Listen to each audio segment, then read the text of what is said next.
Hello mga kamimisam! Ayan, nandito naman kami sa bundok dahil kukuha kami ng mga gulay.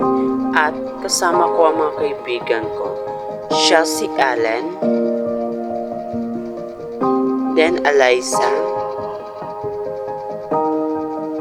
and Jo Marie, Jeffrey, at pinakagwapito naming kaibigan na si Renz. Shoutout pala sa kanila.